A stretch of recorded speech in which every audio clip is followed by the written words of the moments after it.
Ini di main room ini ya. Ini main room ya.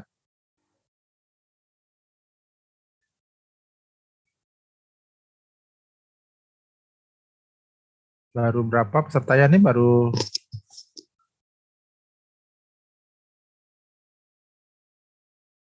Baru ada siapa nih? Baru ada 2 ya.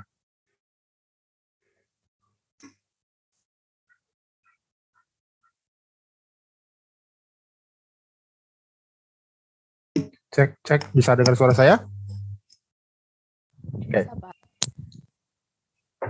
Ini baru ada 2 peserta ya. Kalau dari hasil randomize tadi itu urutan tampilnya adalah Amar, Agnes, Afifah gitu ya.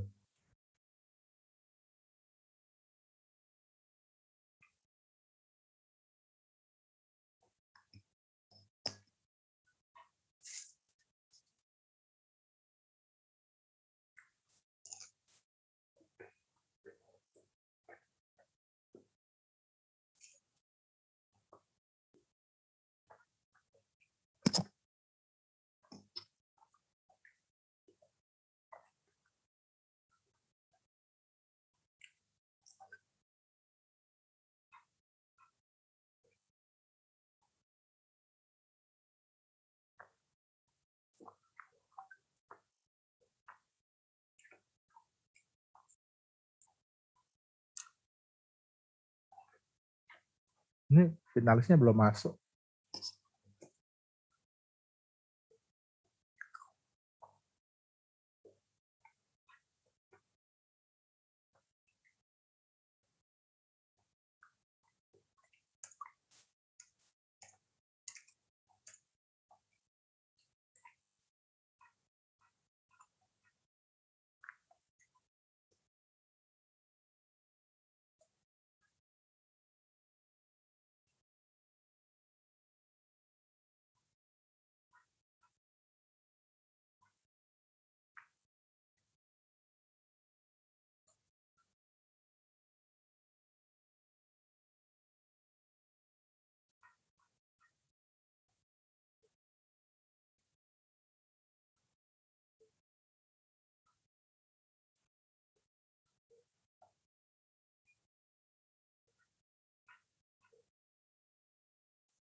Hello dear all participants.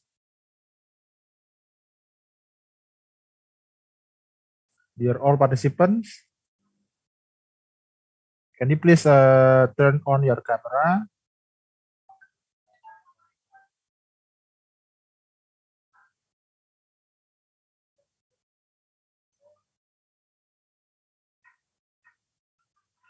Okay, so far we only have Shifa Arya, Maulana Dewi, Nurul Isra, Agnes, 1, 2, 3, 4, and only 4 participants. Only 4 participants we have in our Zoom here.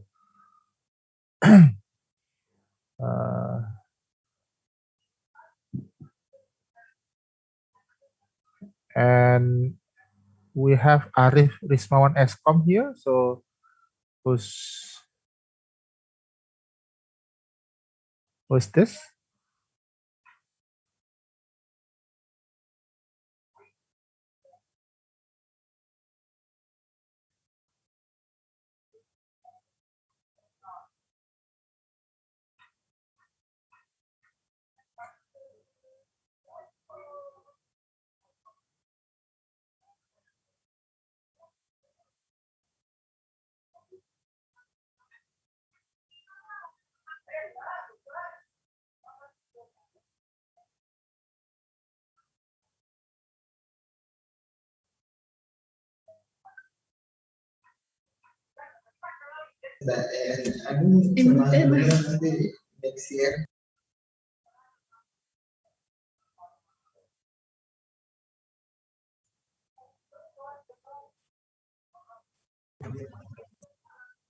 So we have storytelling.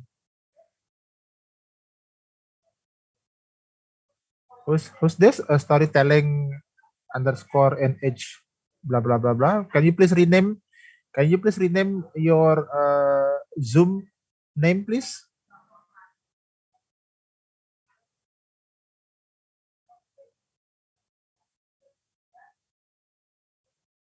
Tolong diganti nama ininya ya sesuai dengan ketentuan.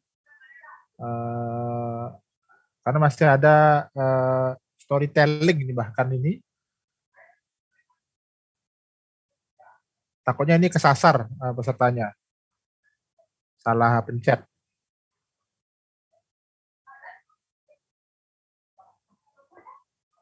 Oh, ini ada peserta kehormatan dari Polytechnic Sleman, Pak Rahmat. Sorry ya, baru gabung. Teman-teman sehat semua ya. Sehat.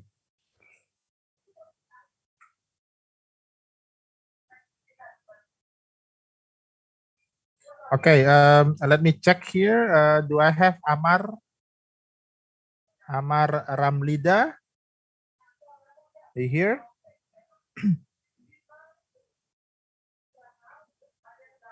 Amar?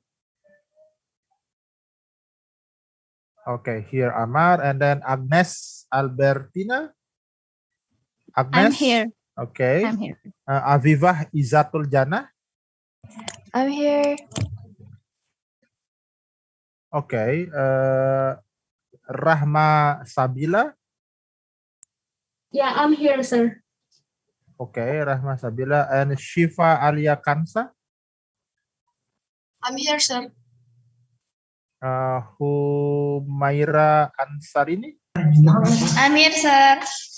Okay, Yasifa Syahida. Yasifa. Okay. Nurul Isra Oktaviani. Nurul Isra. Yes, sir. Okay, and Jusandra. Jusandra is not here yet. And Maulana Dewi Oktaviani. Yes, sir. Yeah. Okay, dear LO, we are going to have our breakout room for the performance. Please allocate us into our breakout rooms.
Eh, halo LO, di breakout room tidak ada LO-nya. Bisa siapa biasanya yang bertugas tanya? Si Adestisia atau siapa?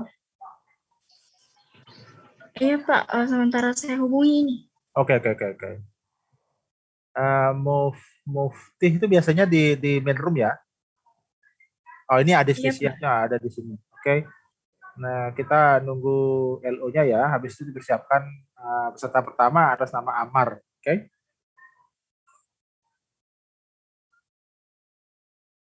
Oke Pak, jadi kalau LO-nya sudah gabung bisa dimulai.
Baik teman-teman, kita mulai ya.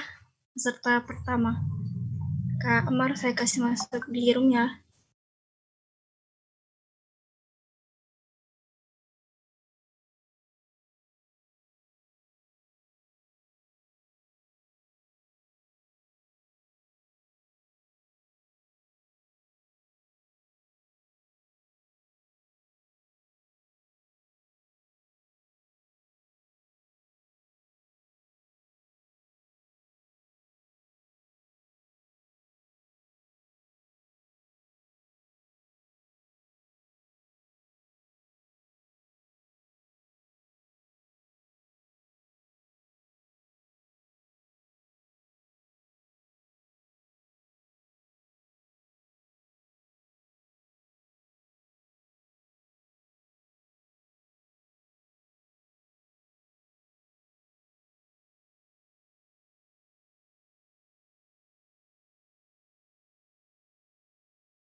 Lanjut, Kak Agnes masuk room ya.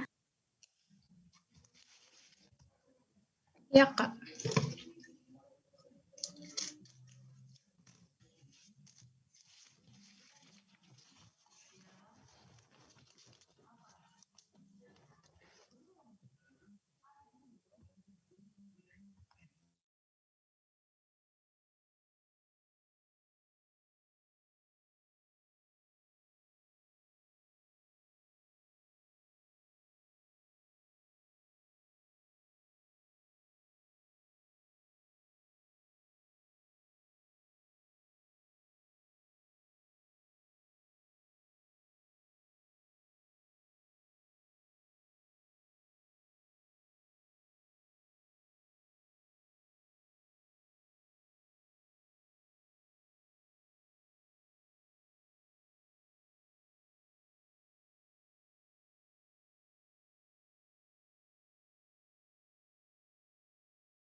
itu kan range-nya dari 65 sampai 74. Jadi kalau good bawah itu yang 65, 66, 67, 68, 69. Nah, itu good bawah itu. Kalau setelah itu good atas itu kan 70 sampai 74. Saya tapi konten sama delivery-nya kayaknya good atas sih Pak kalau saya. Mungkin saya ketinggian ya. Oke, that's okay. Yang penting kan kita masih satu frame nih. Gitu. Ya. Yang lain gimana, silakan. Saya rasa kalau konten delivery sama conclusion saya kasih good. Conclusionnya tadi jelas. Ya. Oke, Hakim ada komentar? Ya sih Pak, mungkin kalau saya sih di Inggrisnya mungkin yang fair sih kalau saya, karena banyak grammatical error sama itu. Ya, sama-sama juga.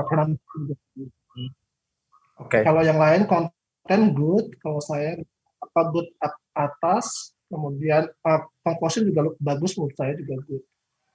Ada closing yang kayak mengajak juga gitu loh Pak, karena public speaking gitu Pak. Oke. Thank you. Oke, sip.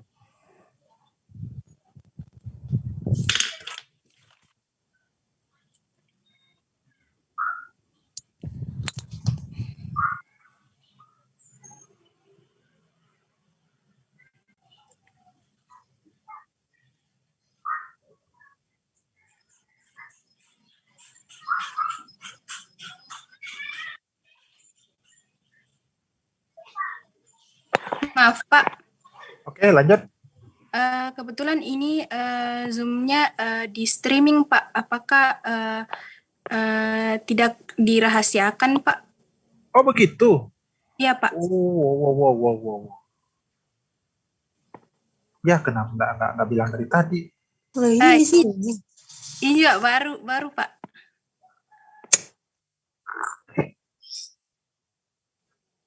Oke, nanti kita atur ya. Oke Pak. Gimana Pak? Udah lanjut? Ya lanjut. Ya, Pak.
Excuse me.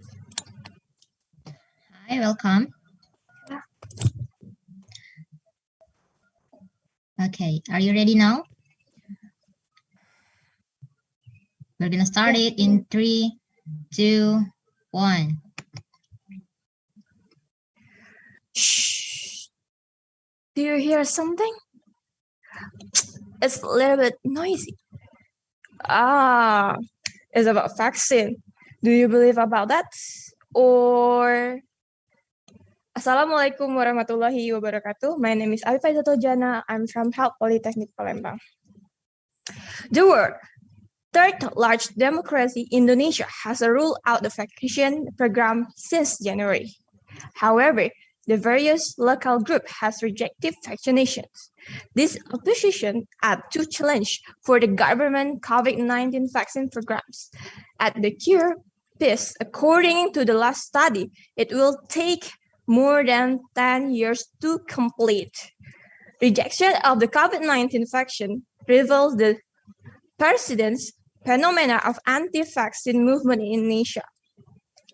Some of the negative statements are shaped by the country-specific context, such as a such as sociocultural backgrounds, including personal belief, the religion. And do you know Indonesia is a country that one of the country that largest Muslim population. Indonesia rejected the vaccine mostly because they are considered about this halal status. However, the problem also play a role in the arrangement of the anti-vaccine movement. A lack of the trust arrangement for developing the distribution vaccine globally has incurred the public's rejection of many vaccines, including COVID-19 vaccine. There are some reasons that anti-vaccine movement rejected the vaccination. First one of that is the vaccine can cause serious and something fatal side effect. They are afraid that the side effect that they feel can affect their ability to do daily activity. Second, the vaccine break the constitutional protect religious freedoms. Several religions oppose the vaccine and mandatory vaccination. As we know that Indonesia is one of the biggest Muslim country in Indonesia, so Muslim always focus about the status of thing. Is that halal or haram? The last important thing in the vaccine is unnaturals. They do believe that unnatural things is the natural things that more effective than vaccination. The natural things always cause better immunity than a vaccine. Wherever the immunity from disease often always a single natural infection. Immunity for the vaccine occurs only after several doses of vaccine and loss of natural immune disease by talking of potentials with all the toxics like aluminums and directly into your blood. Immunity in natural things, vaccine are unnatural things. In conclusion, medical for children should be left to the parents, and immediately personal medical the consumption should not be should not be made by a government. Government should not be interfered in personal medical choices. An anti-vaccine movement in Indonesia should be removed because a freedom for everyone person is almost basic over their own bodies. When we give government the power to make medical person for us, we should we can accept or not. We can include accept that the stage on our body. Maybe that's enough. Thank you for your great attention and stay healthy. Wassalamualaikum warahmatullahi wabarakatuh.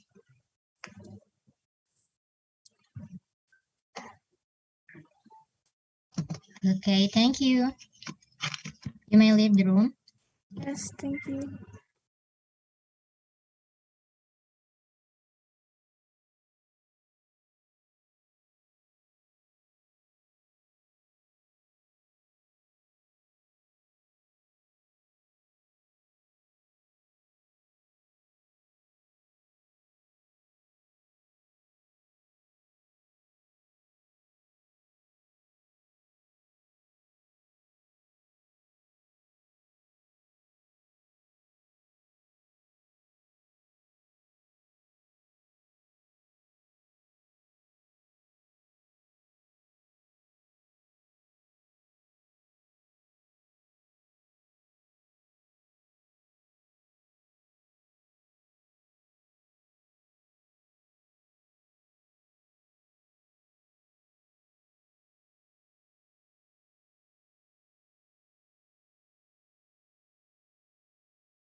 Hi, welcome. Are you ready? Yeah, I'm ready. We're gonna start it in 3, 2, 1. Good afternoon, ladies and gentlemen. May I have your attention, please? To begin with, I would like to say thank you very much for the opportunity that has given to me to have a little speech in this occasion. Today, I would like to tell you about my speech is about feminism and polygamy in poor countries. Gender inequality is one of the oldest and most obvious forms of inequality in the world. It denies women their voices, devalues their work, and makes women's position unequal to men's. From the family, local community, to the national and global levels. Despite some important progress to change this in recent years, there is no country that has women achieve economic equality with men. Women are still more likely than men to live in poverty and low wages. Across the world, women in poor countries are in lowest paid work. Globally, they earn 24% less than men. And at the current rate of progress, it will take 170 years to close the gap. Based on World Bank statistic data, 700 million women are less paid than men. They also got a lack of decent work. 75% of women in developing regions are the informal economy where they are less likely to have employment contract. Legal rights or social protection and are often not paying enough to escape poverty. 600 million are in the most insecure and precarious forms of work. And then the next problem is unpaid care work. Women do at least twice as much unpaid care work, such as childcare or housework, as men, sometimes 10 times as much, often on top of their paid work. The value of this work each year is estimated at the least 10.8 trillion, more than 3 times the size of global tech industry. Women work longer days than men when paid and unpaid work is counted together. That means globally, a young woman today will work on average an equivalent of 4 years more than men in overtime lifetime. Women in poor countries have very low level of education. This trigger is oppression of women in poor countries. Women in half countries in the world are unable to access equal and land property rights despite legal protection. One member of New Global Campaign that formally launched today, the campaign Stand for Her Land, aimed to close this precedent gap between law practice worldwide. So that millions of women can realize the rights in daily life. The only way to make women in poor countries is free is by polygamy. However, polygamy in poor countries can only be practiced by wealthy and rich men. The qualification of men who can practice polygamy are men who are rich, high-end lifestyle, no stress, and he must be fair to all his wife. Because with the man who is rich, of course, can improve the standard of living a woman, women's futures become much clearer in this life, women become more free, and we can reach gender equality. Poor countries tend to have a large population, especially the female population than male. As we can see now, the female population is shown to be larger in comparison to the male population. Therefore, polygamy is the only way effective to solve this fate of women in poor countries, so that they can feel the gender equality, the world of life, the right of her opinion, and freedom of life. The impact of polygamy will not occur with the laws that regulate, ranging from domestic violence law to femininity. So there is nothing to worry about polygamy, especially in poor countries. That's why, in the end of the day, this polygamy terms in line with the goals from feminism movement to empower women in poor country. To empower women in poor country. And I think that's all that I can deliver to you about my speech. Thank you very much for your kind attention. My name is Rahma Sabila from Yogyakarta, and I'll see you on my next stage. Thank you. Okay, thank you. You may leave the room.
Cek bisa tunggu dulu ya.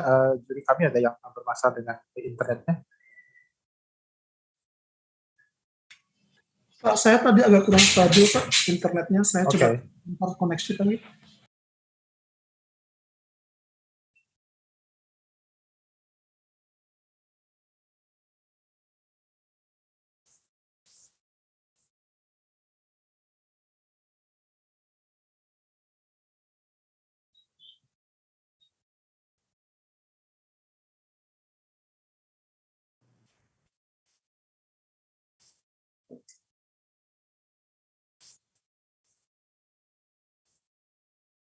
Okay, am I audible?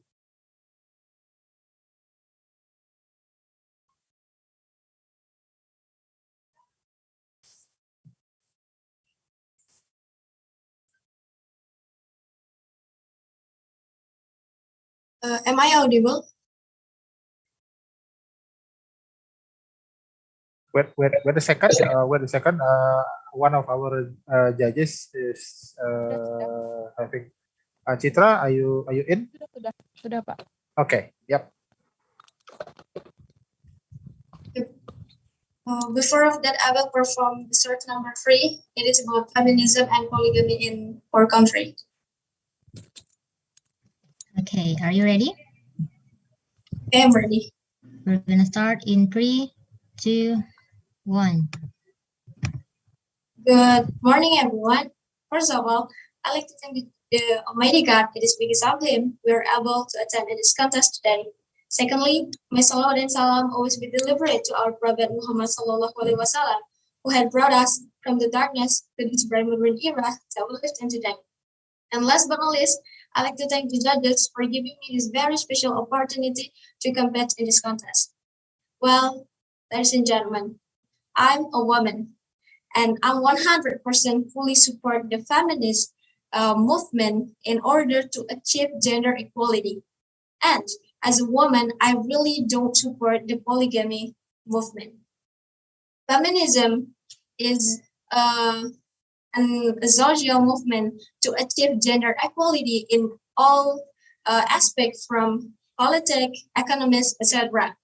Gender is an important and analytical tool to see the position in the social structure in society. Gender in this case includes expression, identity, and role. Why is gender analysis in feminist social movement so important? Because gender identification is useful for determining roles in society. This role exists to form a structure to perpetuate power. In the poor country, there are still many women who defend their rights as a woman. Example like Kenya, Congo, Nigeria, South Africa, Sudan, etc. So, living as a feminist life is the most radical act, and I'm constantly inspired by how young Sudanese women are resisting and actively fighting back against the patriarchy. For young women in South Sudan, going out to have a good time, wearing whatever the hell you want uncovered, speaking out and fighting back misogynist and online, walking out of abusive marriage, choosing to follow your career. All of that are radical feminist act to perform every day in the young women who don't even necessarily identify as feminists. So in another country, marrying multiple wives is a lot less common among educated people in Nigeria, but polygamy still happens in rural areas, especially in the Muslim North. It is illegal, though the official marriage registry only allows for one wife. It also has a clause about allows for marriage under customary law. There, there will differ defending in the community. Well, there is one man from central Nigeria state who had died last month, famously had at least 86 wives and at least 170 children. How can a man have one married 86 women and have a children at least 170? So this is what makes me not support the polygamy movement. But in Indonesia, polygamy law in Indonesia is allowed as long as the husband can treat his wife fairly. In addition, polygamy can also be said to be legal in the eyes of state law if the husband has met the requirement for polygamy.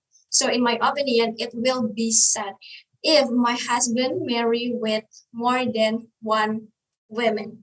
So, and like that I said before, I hope that gender equality can be improved and polygamy perpetrated against women can be eliminated in order to make the country to be a proper place for women. So that's all my speech, and I don't forget to say thank you so much for your nice attention. Good morning. Thank you. Okay, thank you. Thank you. You may leave the room.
Hi, welcome.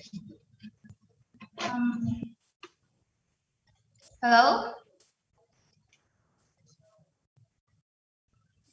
For the judges, is it audible?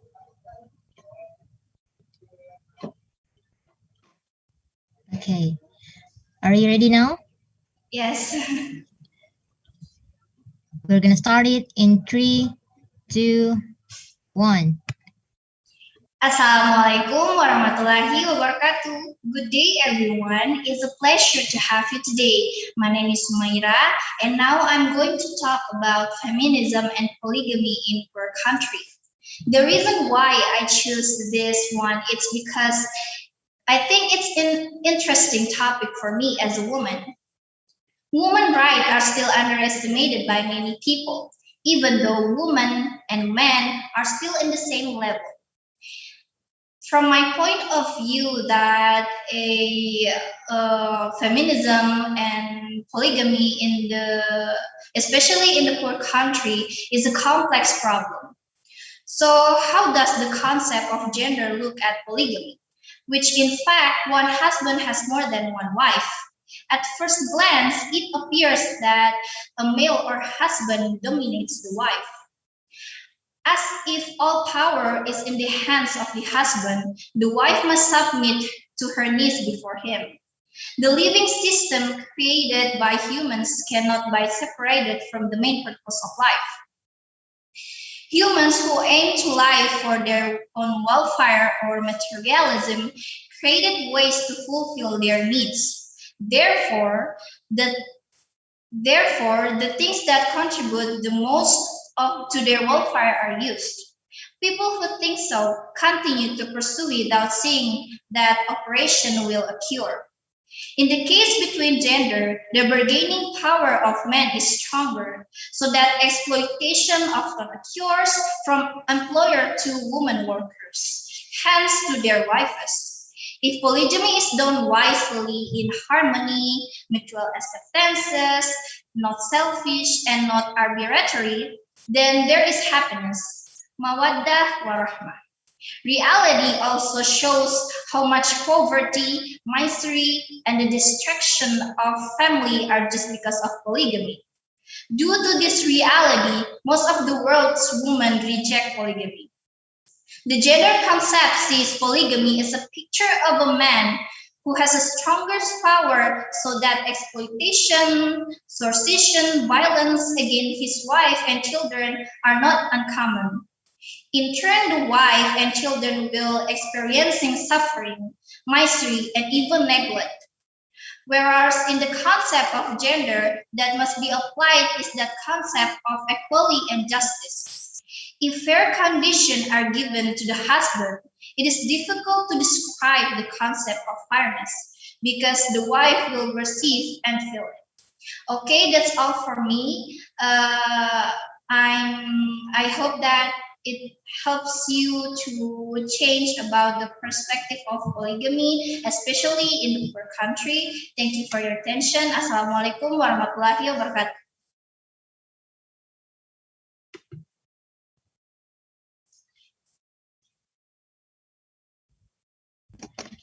Okay, thank you. Okay, thank you so much. You may leave the room. Okay. See you.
Hello, I would like to ask, am I audible?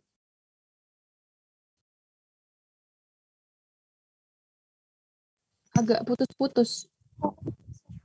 Mungkin mikrofonnya lebih.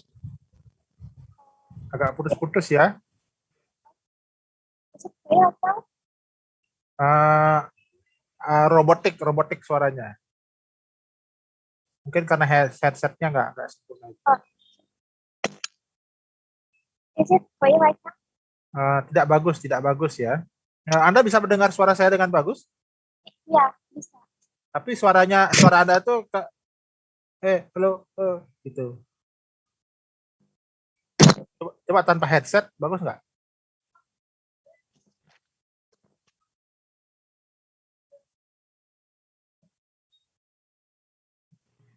Kalau seperti Ya, ini, Pak. ya, ini jauh lebih bagus. Saya akan membawakan resource number 3. Okay. Okay, we're gonna start it in 3, 2, 1. Oops, sorry. I just read a news from a news account on Instagram. The headline says that this lady supports polygamy and is willing to be polygamous if her husband asks her to do that. She believes that she chooses the right way because the reward is that she is guaranteed heaven. I am so confused because months ago I just read a thread from someone on Twitter who shared her experience of being the first wife from a man with 4 wives. Actually, I just know that a polygamy is one of the issues is that sensitive in Muslim society, particularly in poor countries such as Indonesia.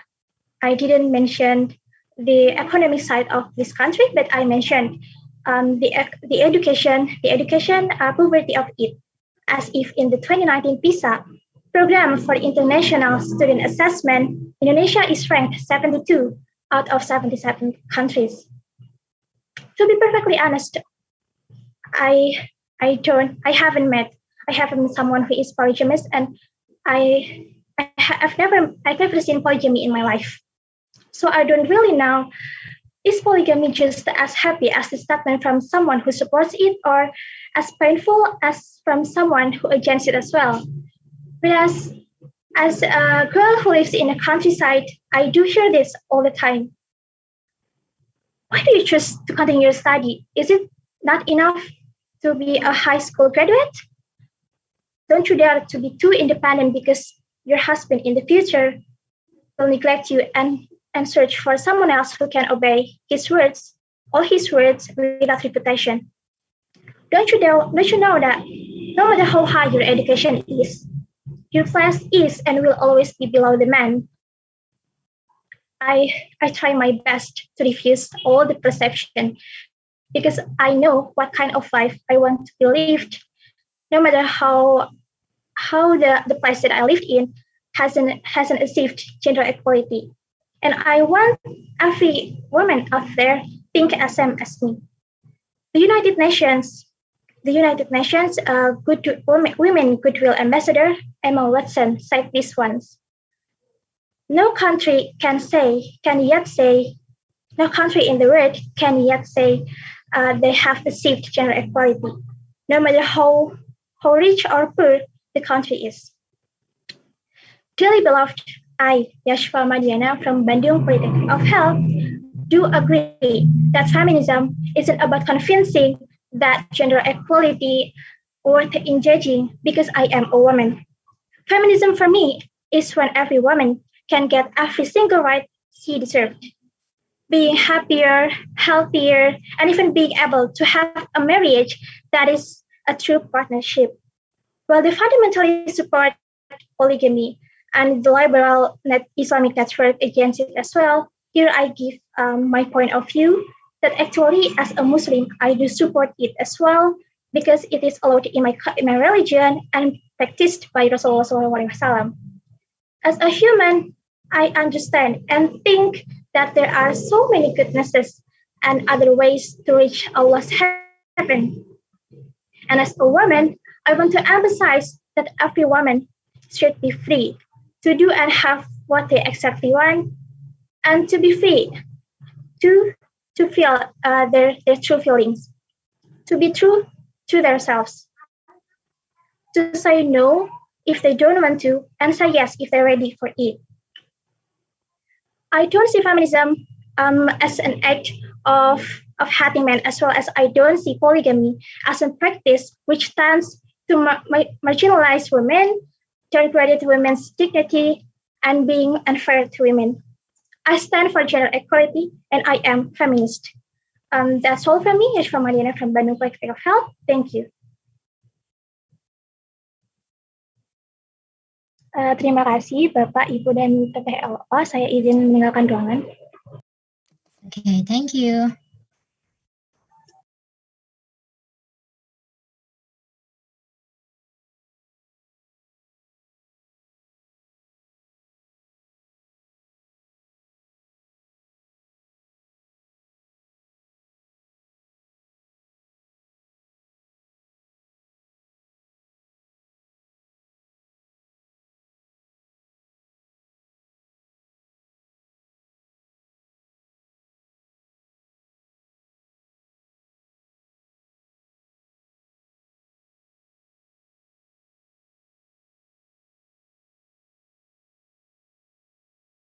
LO bisa tunggu sebentar, ada juri kami yang lagi keputus jaringannya ya.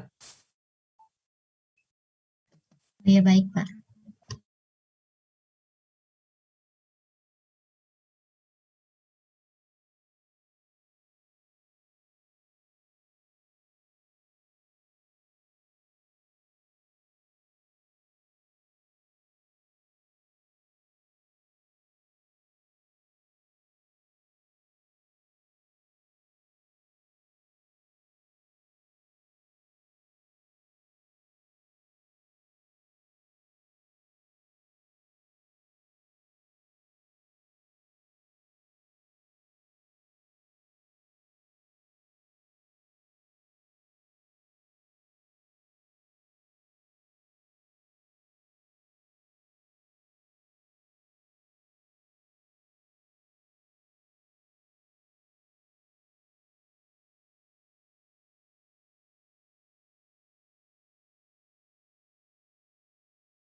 Oke, sudah bisa dilanjut.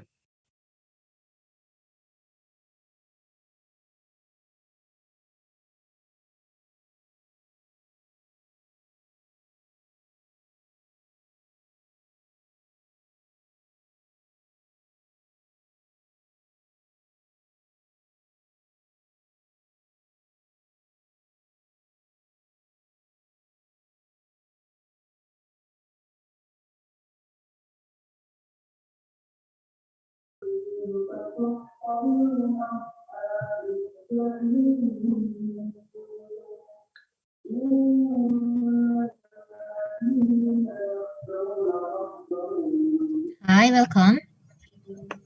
Okay. Are you ready? Yes, I'm ready. Okay, we're gonna start in 3, 2, 1.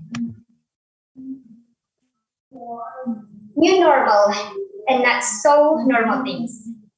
Wearing masks almost every time. Social distancing everywhere. Stay clean for everything. And we may do this kind of stuff forever, as long as people are still rebelling and do not listen to the government to comply with health protocols and the vaccination mandates. Assalamualaikum warahmatullahi wabarakatuh, and good afternoon, ladies and gentlemen. On this grateful day, let me share my speech about topic 1 through the screen in front of you. Ladies and gentlemen, same as you, today I woke up, go to the bathroom, praying, reaching my smartphone, and open my social media. Same as many times ago, not a surprising thing that there must be information about COVID-19 milling around my social media timeline or in my searching page. And among these, there are many kinds of information. It would be news, rumor, even hoax. Nowadays, that info may contain either about the number of COVID-19 cases or even about vaccine. And honestly, if I have to see this stuff more often, I must be exhausted, and I believe you too. At first, the new normal and also vaccine was aiming to create herd immunity and hope to end or at least minimize the number of people infected by COVID-19. But talking about misleading and hoax, especially in current situation, this kind of stuff is one of the reasons why this pandemic won't end. Because many people are more prepared to read the news that has been dramatized and more believe and accountable news about vaccine.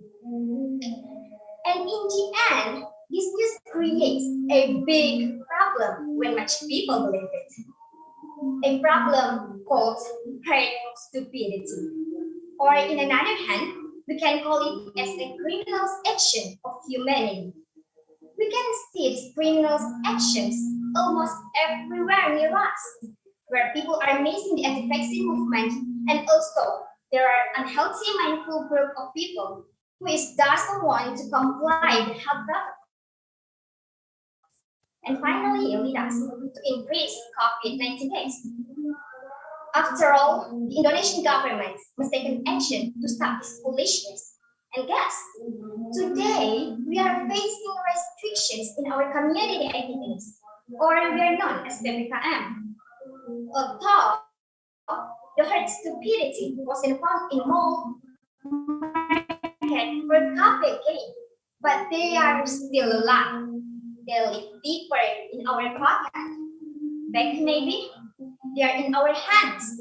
They are inside our smartphones.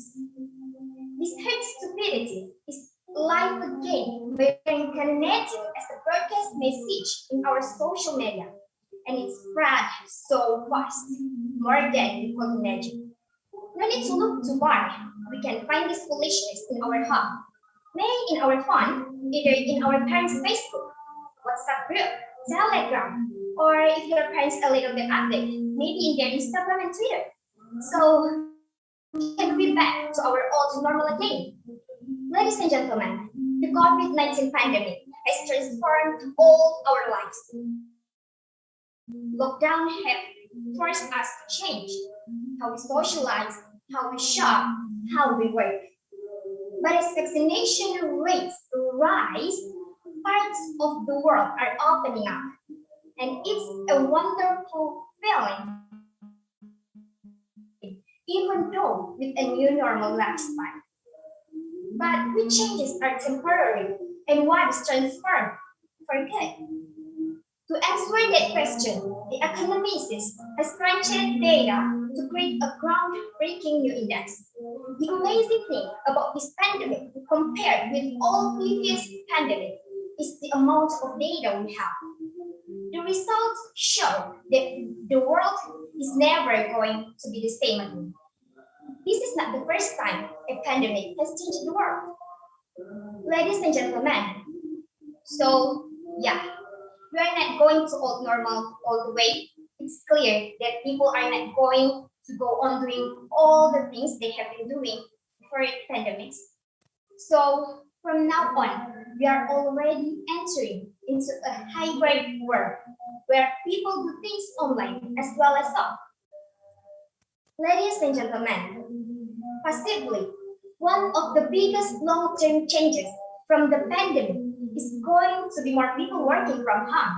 The index shows that office occupancy is rising, but probably won't ever rise to pre-pandemic levels. Companies will probably let people work from home, and this situation will not change it even a little bit if we are still normalizing people fear of vaccine. And if we are letting this continue to happen, what is the difference between us and the followers of the anti-vaccine movement? months. Ladies and gentlemen, but we will only know the full impact of the pandemic once it's over, and that could be a long, long way off until you have got really, really widespread coverage with vaccines that are really, really good and highly experienced. So I hope all of us can start with compliance with health protocols and stop believing and spreading that kind of criminalization news and just go grab your vaccine. Ladies and gentlemen, as the final words, I want to say to stop the herd stupidity and start the herd immunity. I am Nurul Isra Octaviani Amalia. Thank you for watching. And I want to say sorry if there's any mistake in my speech today because I'm just a human being far from perfect. Wassalamualaikum warahmatullahi wabarakatuh and good afternoon, ladies and gentlemen.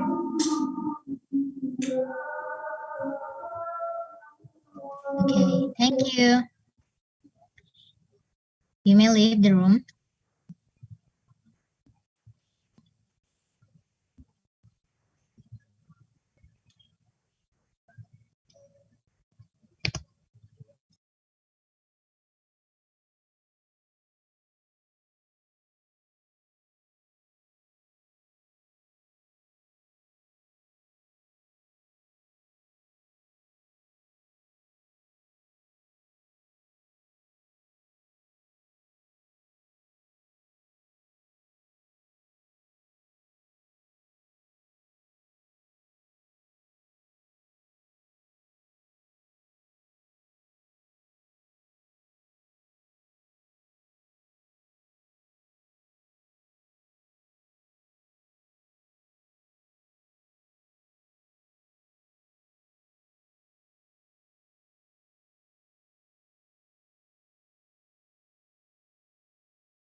Okay, judges, am I audible?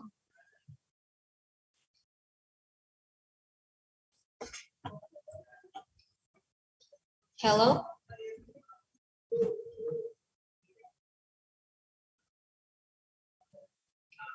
Am I audible? Yes. I will deliver a speech for number 1. Okay, wait a second. So let the LO gives you the signal to start. Okay. Halo LO, silakan kasih kode apa-apa. All right, sir. Are you ready? Okay, I'm ready. We're gonna start in 3, 2, 1. Ladies and gentlemen, good morning, everyone. I am again grateful and honored to be making it to top 10 Novice finals. Thank you very much for the honorable judges.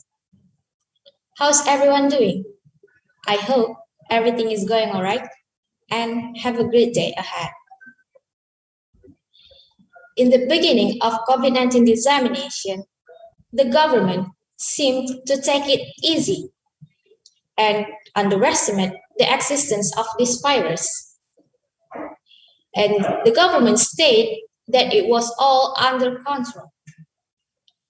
So they even opened the gate for the tourists overseas to get into Indonesia. Furthermore, different opinions from the expert, lack of knowledge from the public to realize how important, how dangerous and fatal this COVID-19 virus, and issues like conspiracy about COVID-19, rumors, and misinformation among society accumulate the public distrust towards government, including the vaccination program. And that is how the anti-vaccine movement is able in Indonesia, not in a lower scale, happens. Vaccines contain weakened or inactive parts of organism to build the human's immune. They are an inactive part that will boost the human's immune, and the weakened version of it will not give the disease to the person receiving it, but will improve the human's immune system as if it is much to receive the first pathogen, the actual pathogen of it. Vaccination has been a success of modern medicine. According to WHO, almost 10 million cases is prevented by getting vaccine, including vaccines of TB, polio, and now COVID-19 to 2010 and 2015. Despite that, the misinformation of vaccines, the actual COVID-19 vaccines, have been accumulated and affect people. So, actually, a lot of shares and information among society about COVID-19 is actually a response that they are interested, want to fully aware, and want to get informed about the COVID-19, about time and now.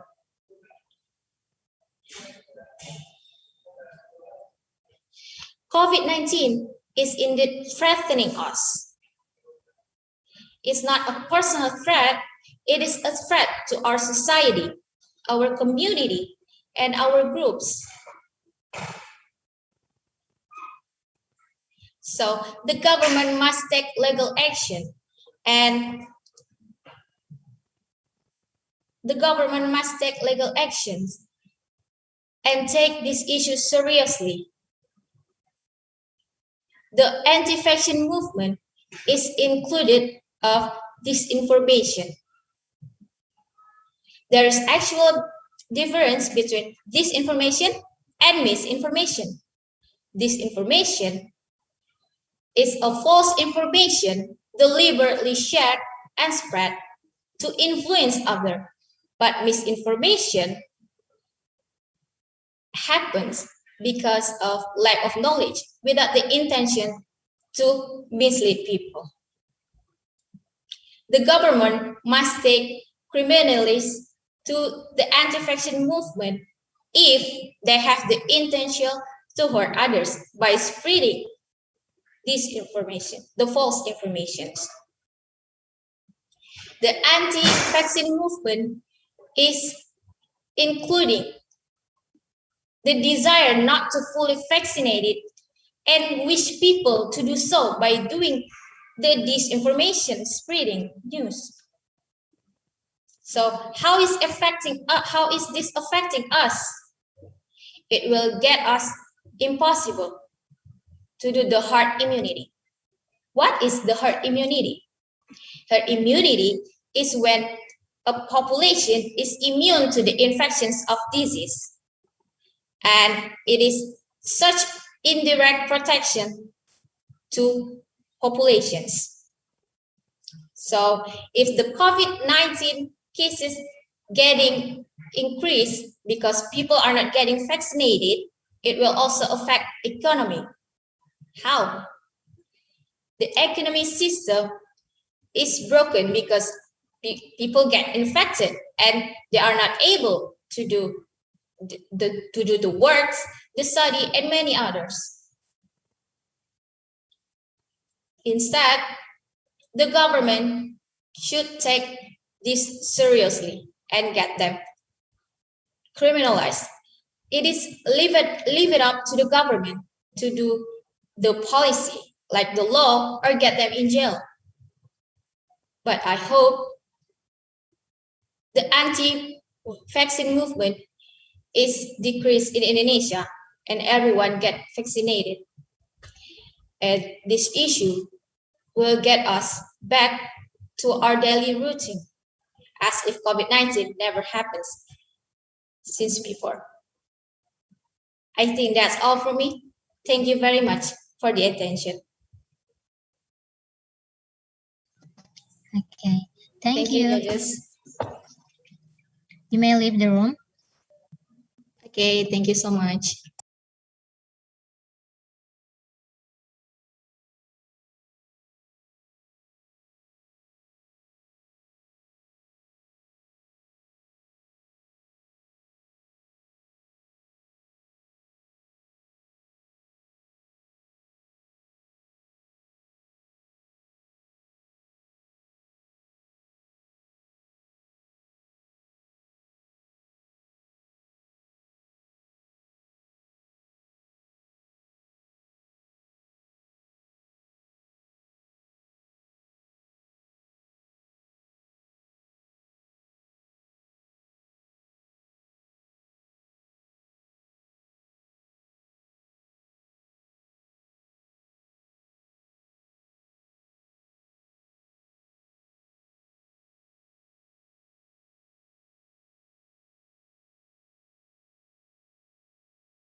Next, bisa dilanjutkan?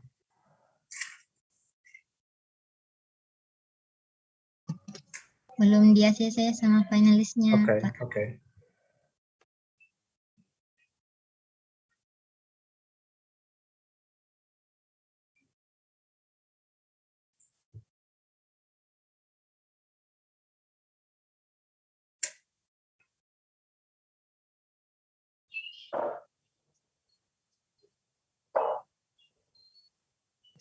Hi, welcome.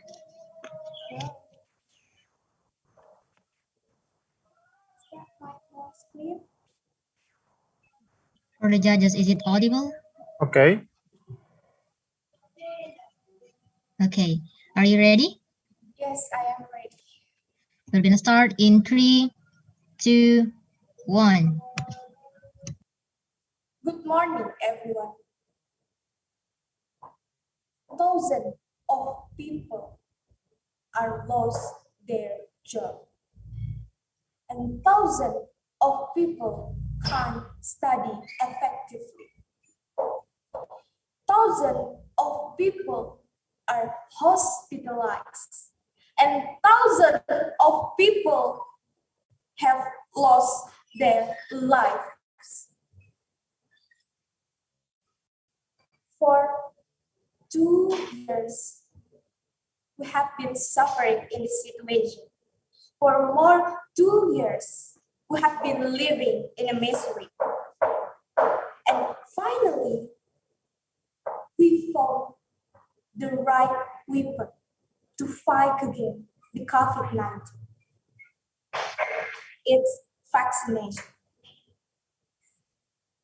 However, sadly, our enemy, the true enemy, is not just virus, but also people who don't believe in vaccination, the anti-vaccine.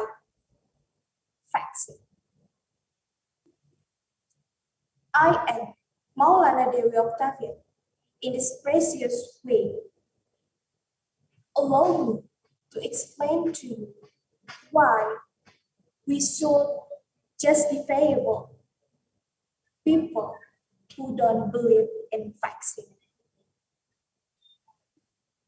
There are two reasons.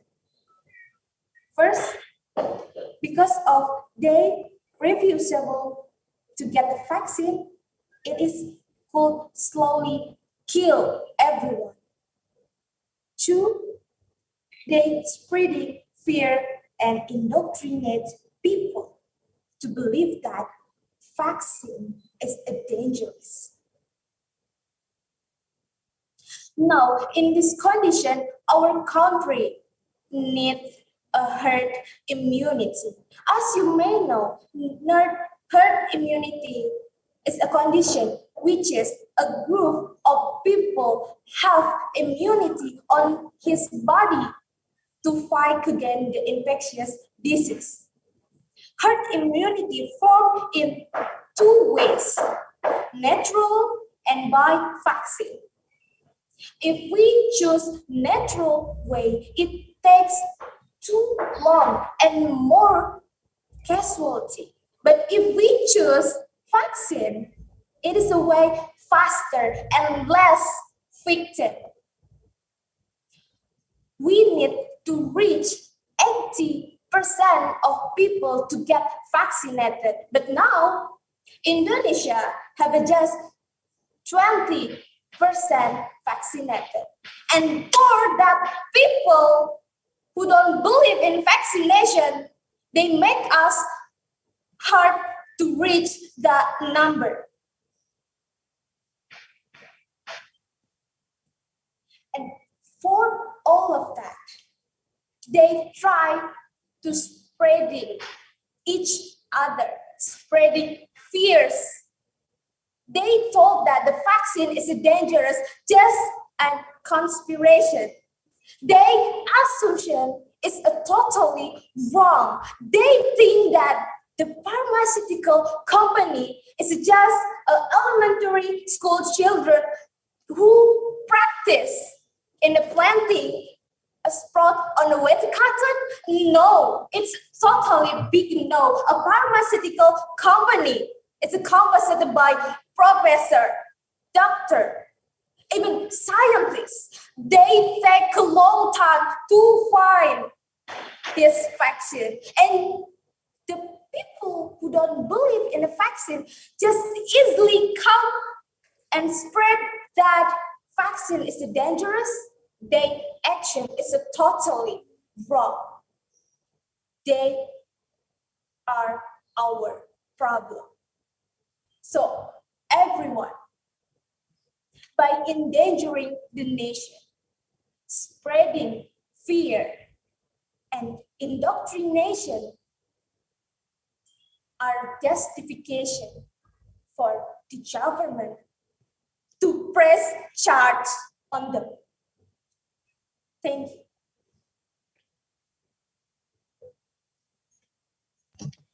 Okay, thank you. Thank you. You may leave the room. Okay, I will. Thank you.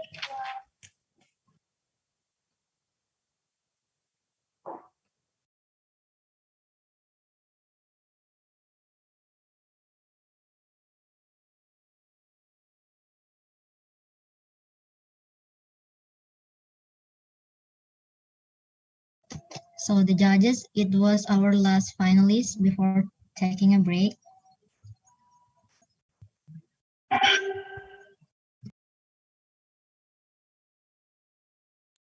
Yep. Thank you. Maybe to all judges, you can leave the breakout room, and we'll meet again at 12:40. Yeah, 12:40. Because it is expected that the master final will be started at 12:45. Okay. So we can continue the discussion in the media. Okay. Okay.